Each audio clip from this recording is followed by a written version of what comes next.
where we uncover cutting-edge military technologies and the most closely guarded defense secrets. Today, imagine a machine that is not just an airplane, but a fusion of the supersonic speed of a fighter jet and the destructive power of heavy weaponry. A marvel of military engineering standing at the boundary between myth and reality. Forget everything you know about fighter jets, because we are about to explore a true monster, the B-1 Lancer, affectionately known as the Bone. It's not just a bomber, it is a symbol of power and speed that has surpassed every challenge and even outperformed the legendary B-52 in its bomb-carrying capabilities. The B-1 Lancer, a name that instills fear in the hearts of enemies to the point that it has been constrained by international treaties. Its development program, fraught with ups and downs, has been cancelled not just once, but twice.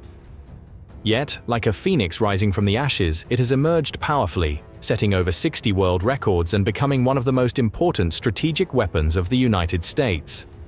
Today, we will explore the secrets of this iconic aircraft, one of the few remaining American propeller-driven fighter planes, which holds secret technologies and a surprisingly rich history. So, are you ready for a journey of exploration to understand why Bone is an indispensable titan in the sky and one of the most important strategic assets for the United States today? The B-1B Lancer is an icon from the final decades of the Cold War. Initially, it was designed as a strategic nuclear bomber with the mission of flying at low altitudes to evade the Soviet early warning radar systems. When the Cold War ended, the B-1B Lancer was modified to carry conventional munitions and was widely used in close air support missions and tactical bombing. Currently, the US is using 3 types of bombers, each with distinct primary missions: the stealthy B-2 Spirit, the renowned B-52 Stratofortress, and of course, the agile B-1 Lancer. When there's a need to strike a target without being detected, the B-2 will be deployed. When an aerial presence is required with the ability to attack at any moment, the B-52 will take to the skies. So when does the B-1 take on its role? That's when there's a need for rapid bomb deployment while flying below radar.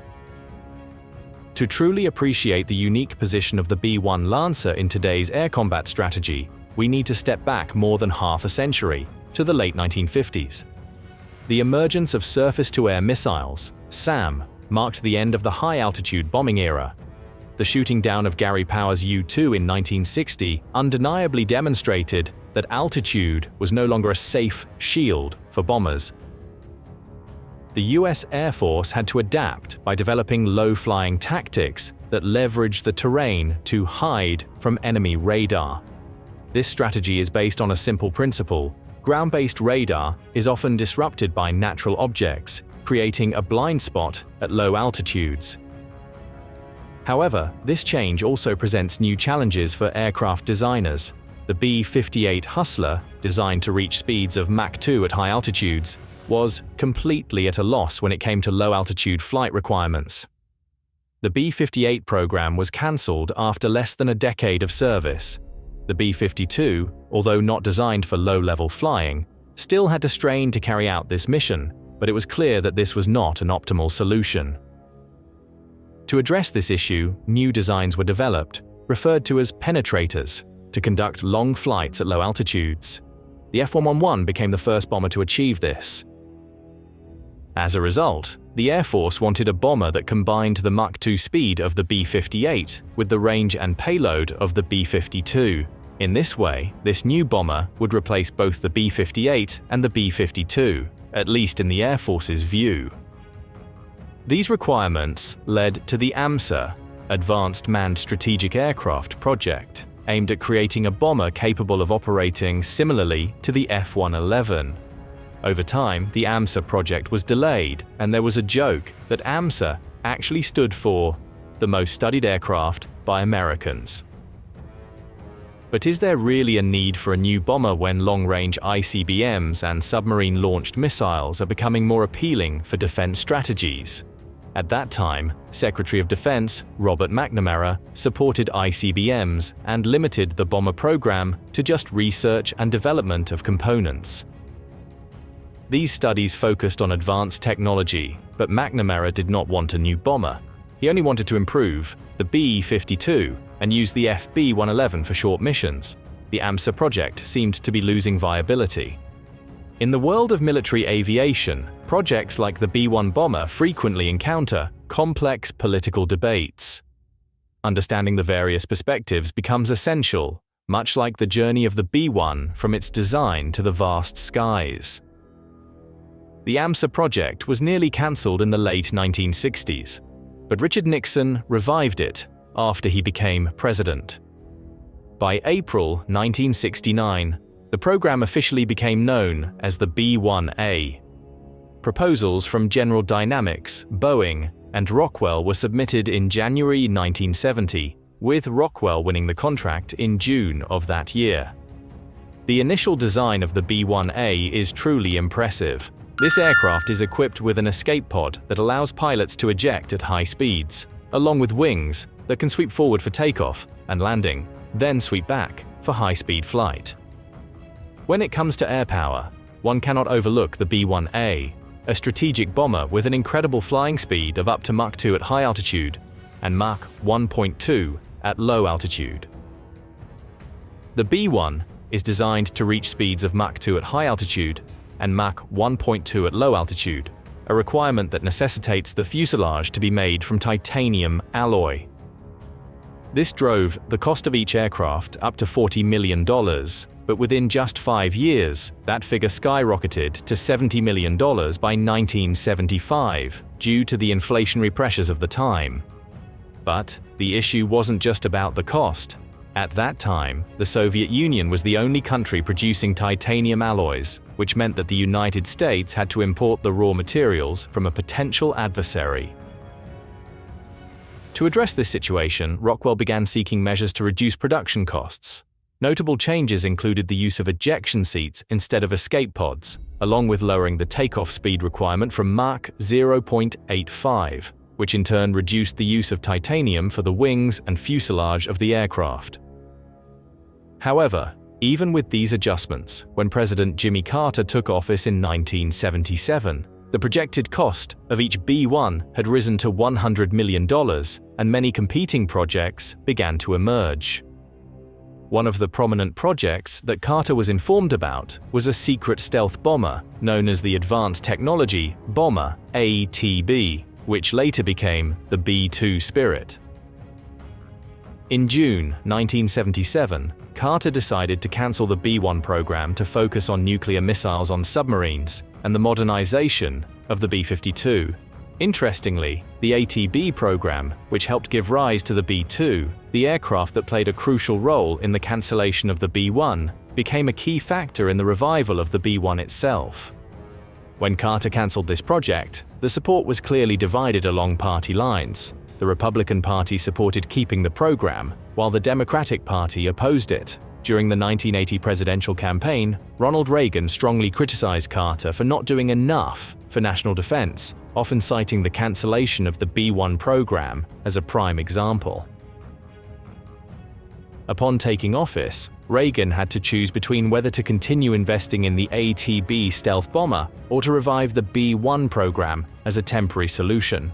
With the ATB aircraft taking longer than expected to develop, in January 1982, the Air Force awarded Rockwell 2 contracts totaling $2.2 billion to develop and manufacture 100 B-1 bombers. Due to the difficulties in manufacturing the B-1A, the design requirements for the B-1B version were reduced, with a maximum speed of only Mach 1.25. The first production B-1 flew in 2000 October 1984, and the first B-1B was delivered to Dyess Air Force Base in Texas in June 1985. The B-1B holds nearly 50 world records for speed, payload, range, and climb time in its class. Carrying the maximum payload of both guided and unguided weapons in the Air Force's arsenal, the B-1 multi-role bomber is the backbone of the United States long-range bomber fleet. It can quickly deliver large quantities of both precision and non-precision weapons to any location around the world. The B-1B Lancer bomber can carry a variety of munitions, including Joint Direct Attack Munitions, JDM, cruise missiles, and specialized ordnance for specific attack missions. In recent years, the design of bombers has undergone significant improvements, particularly in the development of the B-1B Lancer. These updates not only focus on features and maximum speed, but also emphasize stealth capabilities. It's interesting to note that reducing the maximum speed not only improves stealth capabilities, but also allows for the use of simple static air intakes instead of complex adjustable ones. The B-1 Lancer is equipped with advanced avionics and digital computers to jam early warning radars. The system evaluates several specific parameters to block information about the aircraft, including its location. The B-1B Lancer is strategically utilized for defensive missions, including the control radar for missiles and anti-aircraft guns. Due to its installation position, the Doppler radar warning system at the tail provides coverage of the rear hemisphere against enemy targets.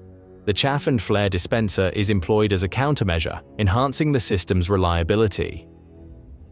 In addition, the inertial navigation system supports the global positioning system, allowing the crew to navigate without the assistance of ground-based navigation devices and to strike targets with high precision. In addition, the self-protecting electronic jamming equipment on the B-1B bomber, the radar warning receiver ALQ-161, and the expendable countermeasure system flares and chaff, along with the decoy system ALE-50, enhance the aircraft's low radar cross-section, creating a robust integrated defense system that supports penetration into hostile airspace.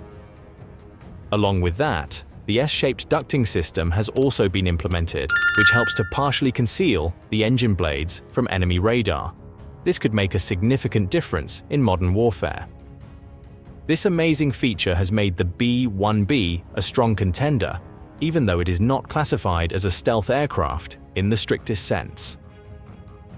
We may wonder what this means in the context of increasingly sophisticated air defense systems.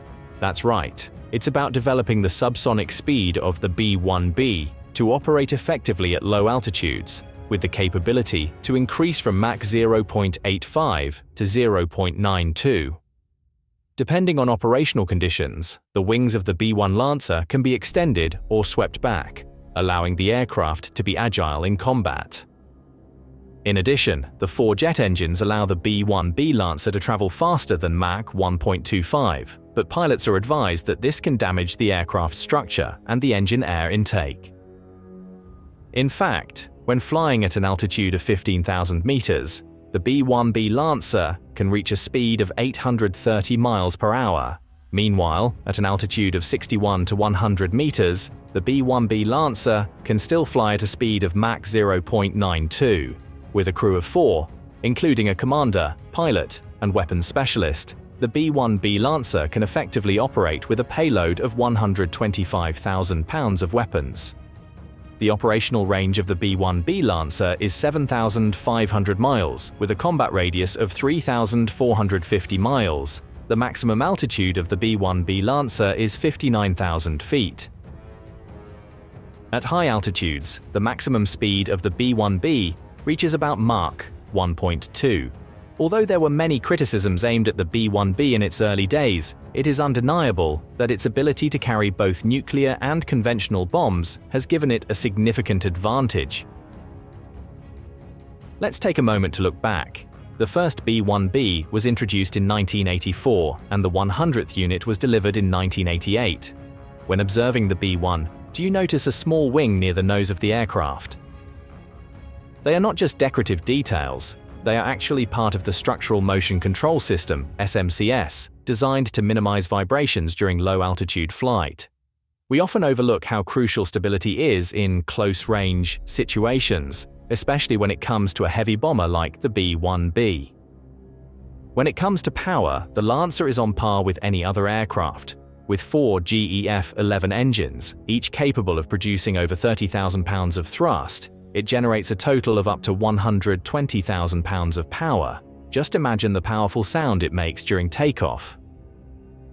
It should be noted that the F-11 engine later evolved into the GE-F-110 engine, which is used in aircraft such as the Super Tomcat and F-16 Fighting Falcon, demonstrating the continuous advancements in aviation technology.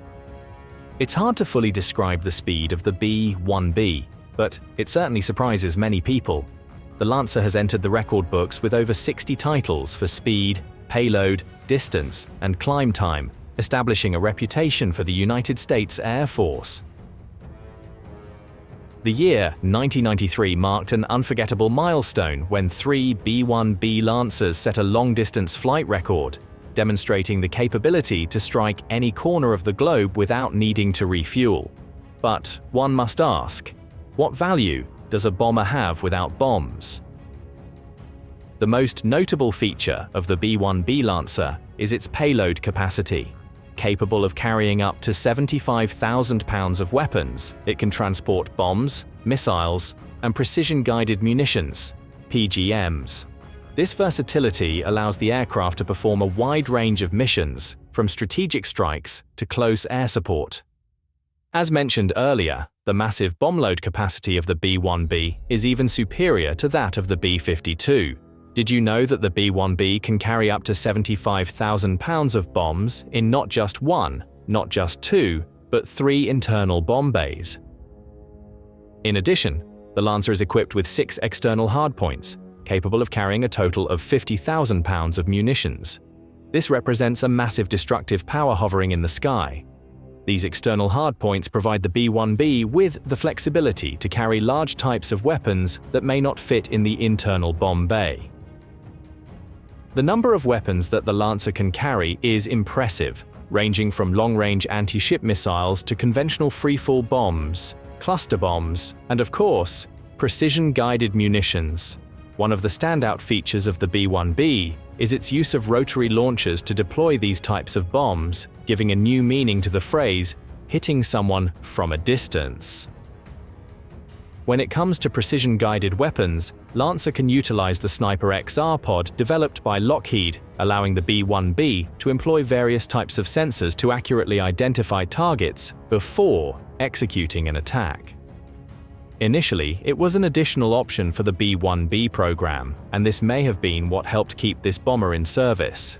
The idea of a strategic bomber capable of flying at supersonic speeds and at low altitudes once instilled fear in the Soviet Union during the Cold War. In fact, the B-1B has become such an obsession that it is specifically named in a nuclear weapons treaty, requiring modifications to its configuration to prevent it from carrying nuclear weapons.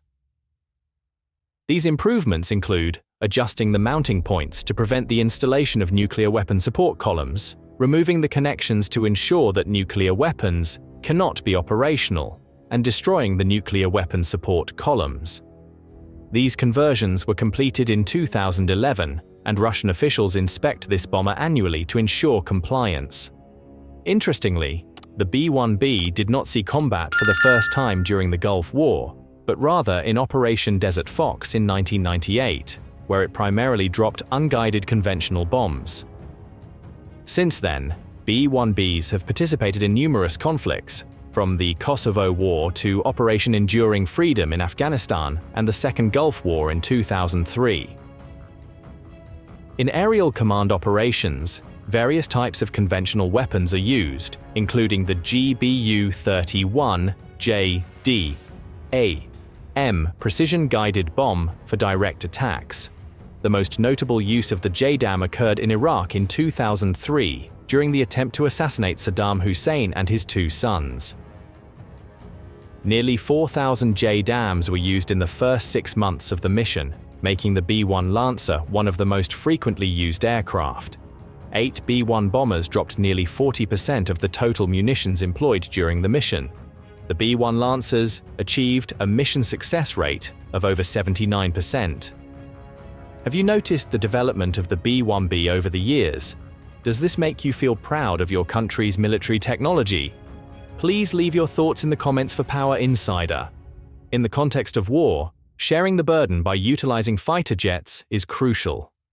In the first 6 months of Operation Sustainable Freedom, the B-1 bombers accounted for nearly 40% of the total bombs dropped by coalition air forces, with almost 3,900 JDAMs, making up 60% of the total bombs used in Operation Iraqi Freedom.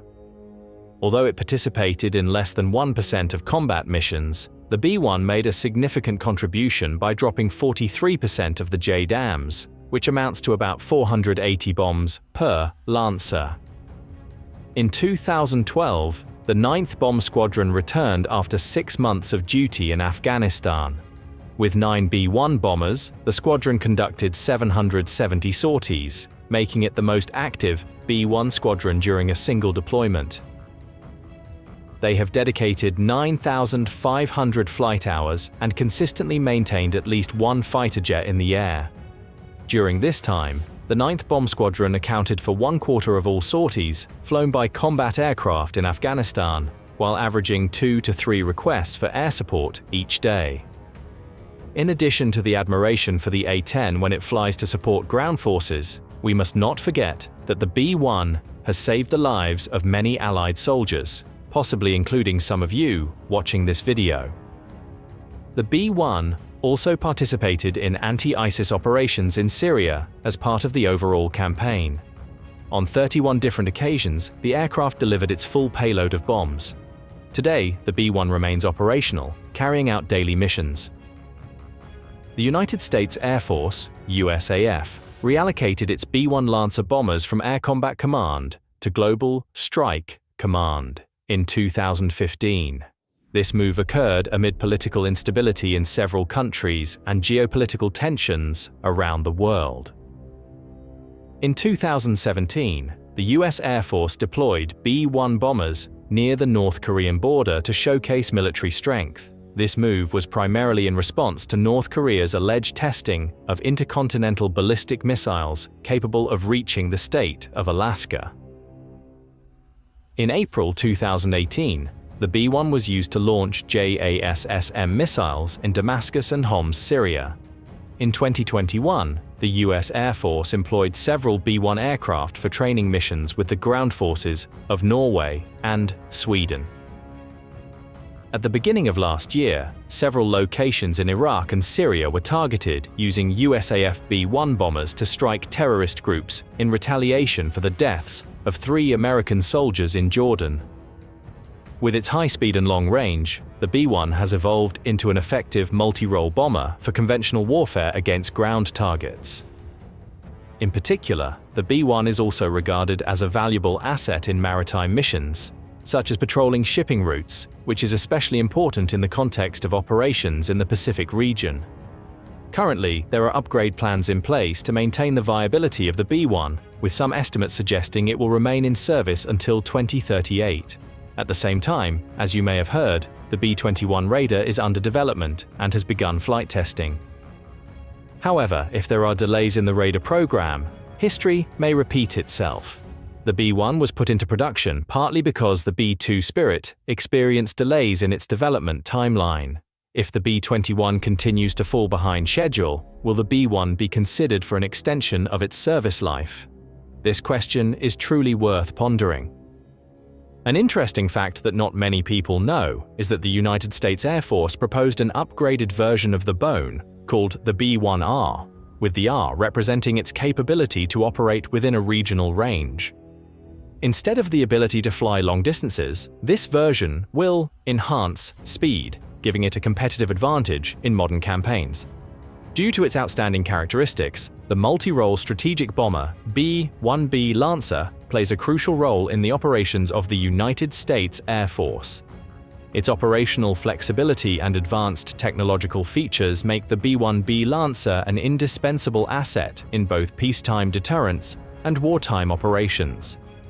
Not only is it a powerful war machine, but it also embodies perseverance, resilience, and a spirit of innovation, as demonstrated by its ability to instill fear in enemies, challenge international treaties, overcome cancellations, and ultimately conquer world records.